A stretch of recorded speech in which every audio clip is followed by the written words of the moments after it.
ছোট্ট একটা ভুলের জন্য বাইকের ইঞ্জিনটাই কিন্তু বাদ হয়ে যাচ্ছে। এই যে একটা বাইক, এটা হলো চাক্ষুষ প্রমাণ। এই ভুলটা কি প্রতিটা R15 ইউজার বাইকার ভাইদের জন্য বলি। এই যে ফিল্টারটা, এটা কিন্তু উল্টো করে লাগাইলে ইঞ্জিন বাদ হবে, এটা স্বাভাবিক ব্যাপার।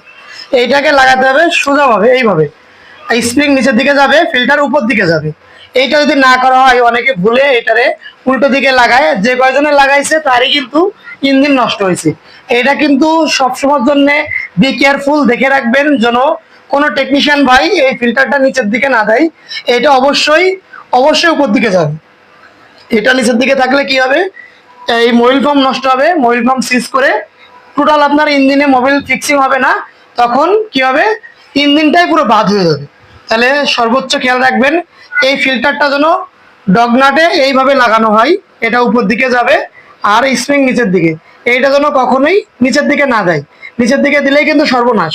তো সবাই কিন্তু খেয়াল রাখবেন। আর ভিডিওটা ভালো লাগলে ফলো দিয়ে রাখেন।